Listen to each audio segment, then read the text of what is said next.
Jammu sector में हमारी position की सारी इंफॉर्मेशन है सर। यानी हमें जो इंटेलिजेंस मिली है वो सही है। कौन सी इंटेलिजेंस सर?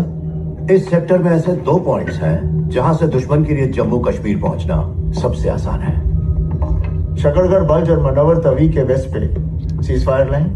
यस, और इंटेलिजेंस रिपोर्ट के मुताबिक मनोवर तवी के उस पार दुश्मन का बड़ा बिल्डअप हो रहा है, इसीलिए पिछले कुछ दिनों में उनके स्काउट ज्यादा एक्टिव हो गए हैं। तो फिर हमें फौरन हमारी डिफेंस लाइन को मजबूत करना चाहिए सर। एग्जैक्टली। दड़, रायपुर और छम में बटालियंस ऑलरेडी भेज दी गई हैं। तुम्हें मंडियाला साउथ भेजा जा रहा है। वहां ब्रिज पर जो कंपनी तैनात है, तुम उनको सपोर्ट करोगे। दुश्मन की स्ट्रेंथ कितनी होगी सर?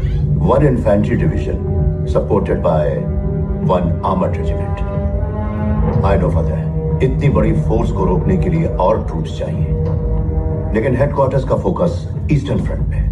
इस जंग की हार जीत का फैसला ईस्ट में होने वाला है। सर, दुश्मन की फोर्स से देखकर लगता है कि फैसला वेस्टर्न फ्रंट पे होगा।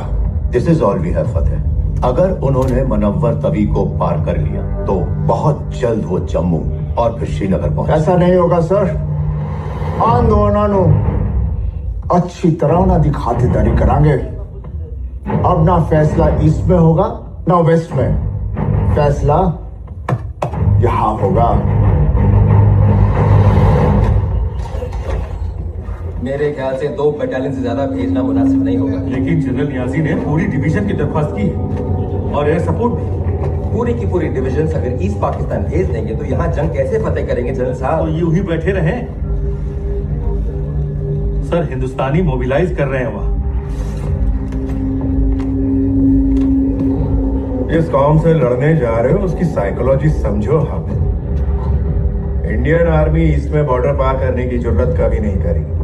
ये अमेरिका और चाइना का बड़ा खौफ है उन्हें। ये बंगाली, हिंदुस्तानी बड़ी डरपोक किस्म की कौम है। 10-15 हजार मार देंगे तो पता है ना बाकी क्या करेंगे। जनाब, मैं बस इतना कह रहा हूं कि हमें दुश्मन को कम नहीं समझना चाहिए।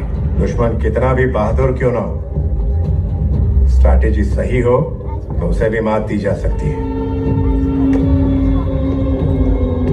क्या हम ऑपरेशन चंगेज के लिए तैयार हैं Zafar? My fighters are loaded and ready sir. आप बस तारीख और वक्त बताएं।